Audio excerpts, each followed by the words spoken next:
अच्छा राना सनाउल्लाह, देखो आपको शायद भूल गया हो, ज्यादातर लोग पैदा ही नहीं हुए थे जब मैं क्रिकेट खेलता था।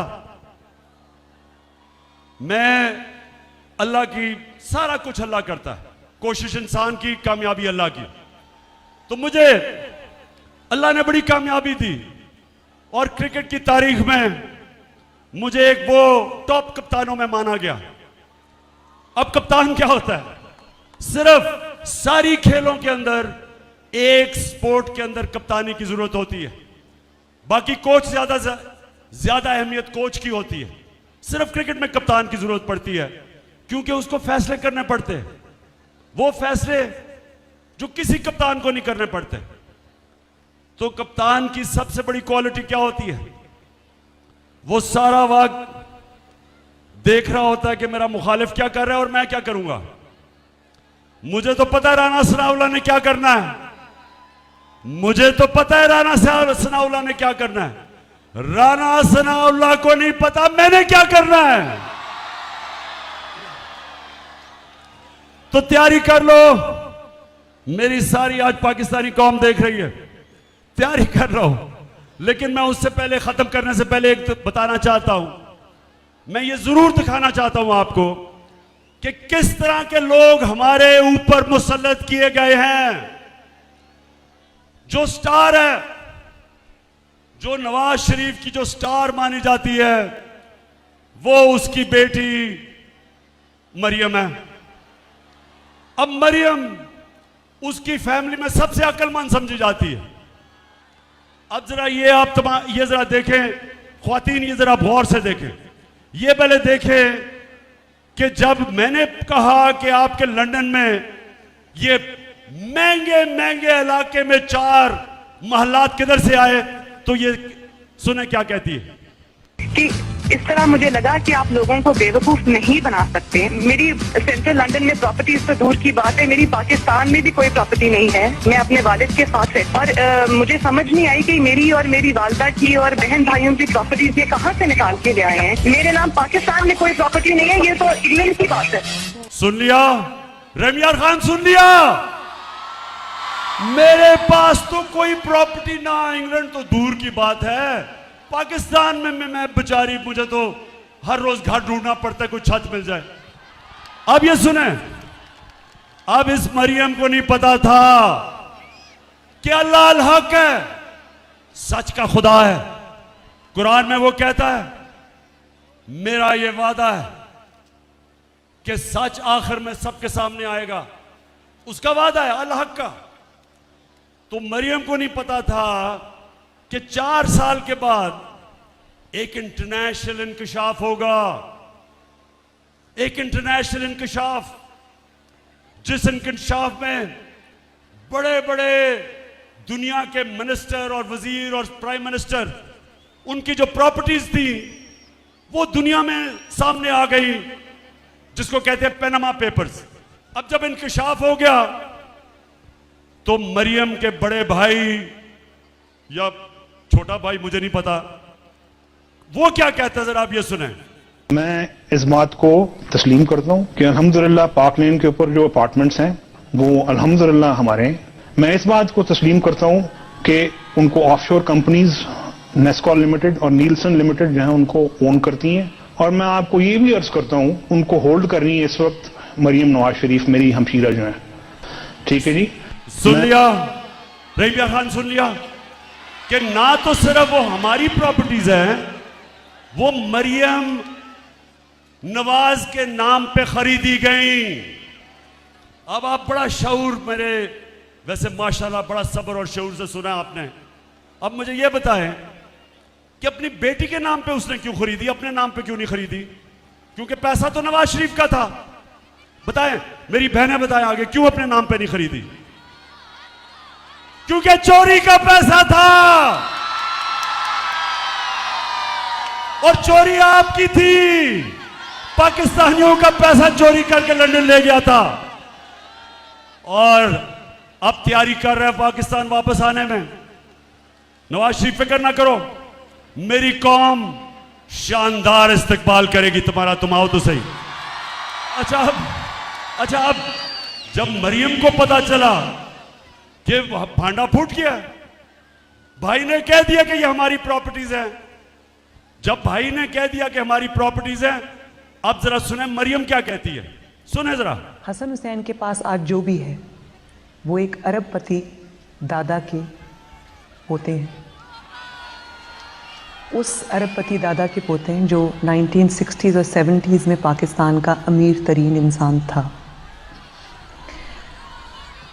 ये जो एसेट्स हैं, ये जो बिजनेस के लिए पैसा है, ये सारा दादा से डायरेक्टली बच्चों को ट्रांसफर हुआ। हसन सुन लिया, सुन लो जरा। ख्वातीन आप खास तौर पे देखें, क्योंकि अल्लाह ने पता क्या औरतों को एक सलाहियत दी है, आदमियों से ज्यादा औरतों में सलाहियत है। वो शक्ल देख के पहचान सकती हैं कि इंसान झूठ बोल रहा है या नहीं। मैं अपने नौजवानों को बुरा नहीं कह रहा, लेकिन आपको पता होना चाहिए जब बच्चा पैदा होता है तो जो मां होती है वो बच्चे की शक्ल से पहचानती है कि वो क्या चाह रहा है, क्योंकि बोल तो नहीं सकता वो। तो मां के अंदर अल्लाह सलाहियत डेवलप कर देता है, वो समझ आती है कि बच्चा क्या चाह रहा है उसकी शक्ल से। अब ये जो मरियम की शक्ल आपने देखी, क्या इसकी शक्ल के ऊपर आदमी तो समझेंगे कि ओहो ये तो झूठ बोल ही नहीं सकती। इतनी संजीदा शक्ल से उसने कहा कि मेरा दादा तो अरबपति था। अब कि कह तो सकती नहीं थी कि मेरे बाप ने पैसा दिया है, क्योंकि बाप के पास उसने तो अपने एसेट्स में दिखाया ही नहीं है कि पैसा, और ये भी नहीं कह सकती थी चोरी का पैसा है। अब दादा साहब दुनिया में नहीं थे तो दादे का तो पूछना किसी ने नहीं था, तो दादे के ऊपर डाल दिया कि दादा बहुत अमीर था। अच्छा अब जरा ये तमाशा देखें, मरियम का जो दादा था वो शहबाज शरीफ का बाप था। अब शहबाज शरीफ अपने बाप के मुतालिक क्या कह रहा है, जरा ये गौर से देखें। मेरे खानदान को 22 खानदानों में शुमार नहीं होता था। मुझे इसके ऊपर बाइसे फख्र है कि मेरे वालिद का ताल्लुक एक गरीब किसान के घराने से था। हिंदुस्तान से वो वालिद का ताल्लुक एक गरीब किसान के घराने से था। हिंदुस्तान से वो क्यों रहीम यार खान, अब मैं ये ठीक नहीं कहता कि मरियम को एक ही क्वालिटी मुझे उसमें नजर आई है अभी तक, इतने सीधे मुंह से झूठ बोलती है मैंने कभी किसी को नहीं देखा। अब हमारी मेरी ख्वातीन को तो खैर आपको तो नजर आ गया होगा उस शक्ल से। मैं शर्त आपको लगाता हूं कि जितने भी हम मर्द बैठे हैं हमने कहना था देखें बेचारी सच बोल रही होगी, इतनी शक्ल उसने कही होगी। अच्छा जी, अब जरा एक और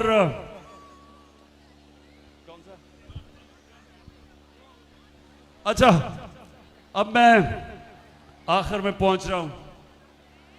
मैंने आज आपसे रहीम यार खान, आज मैंने फैसला किया था कि मैं लाएअमल तय करूंगा और अपनी कौम को बताऊंगा कि मैंने करना क्या। अब 51 जलसे कर बैठा हूं, सारे पाकिस्तान में मैं फिर लिया, कभी मैंने अपने लोगों में ये शऊर नहीं देखा जो आज मेरी कौम में आया है।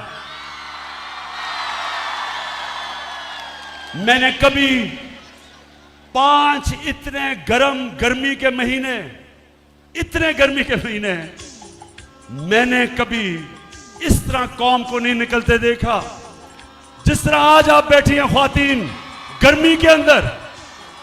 मैं देख रहा हूं सारा वक्त आप पंखा झल रही हैं, गर्मी है मुझे पता है, पीछे जुड़े हुए हैं सब। इस गर्मी में मैंने कभी अपनी कौम को ऐसे निकलते नहीं देखा, क्योंकि मुझे पता है कि आज मेरी कौम तैयार है अपनी हकीकी आजादी की जद्दोजहद करने के लिए। जितने भी पाकिस्तान में हमारी ख्वातीन, हमारी बहनें, पाकिस्तान के बच्चे, हमारे बुजुर्ग, जिधर जिधर भी आज आप इस मेरी तकरीर सुन रहे हैं, मेरा आज आपको पैगाम है, आप सब ने तैयार हो जाना है, आपने सब ने तैयार होना है। मैं आपको कॉल दूंगा, ज्यादा नोटिस नहीं दूंगा, कॉल तब दूंगा जब जो मेरे मुखालिफ हैं, जब वो समझेंगे कि इमरान खान पीछे हट गया, मैं तब कॉल दूंगा। और कॉल तब दूंगा जब मुझे पता होगा कि मेरी एक गेंद से तीनों की विकेटें गिरेंगी, तब दूंगा। सारों को तैयारी करवाई है, अपनी सारी तंजीमों को। मैंने अपनी टाइगर फोर्स को कहा तैयार हो जाओ। मैंने आपकी तैयारी चेक कर रहा हूं, हर रोज मैं अपनी टीम की तैयारी चेक करता हूं, और जिस दिन मैंने समझा कि हम तैयार हैं और वो ज्यादा दूर नहीं है, इंशाल्लाह मैं आपको कॉल दूंगा। और वो जो कॉल होगी, वो कॉल आखिरी कॉल होगी।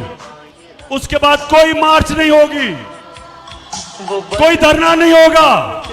वो कॉल होगी पाकिस्तान को बचाने के लिए, पाकिस्तान को बचाने के लिए साफ और शफाफ इलेक्शन।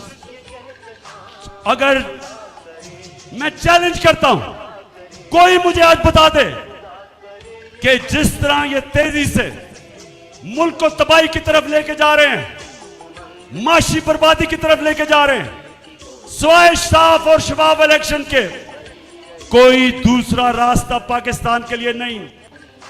जब तक इलेक्शंस नहीं होते, सियासी इस्तेकाम नहीं आता, पॉलिटिकल स्टेबिलिटी नहीं आती, एक स्टेबल गवर्नमेंट नहीं आती, कोई नहीं रोक सकता जो माशी तौर पे पाकिस्तान नीचे जा रहा है। माशी इस्तेकाम आता है सियासी इस्तेकाम से।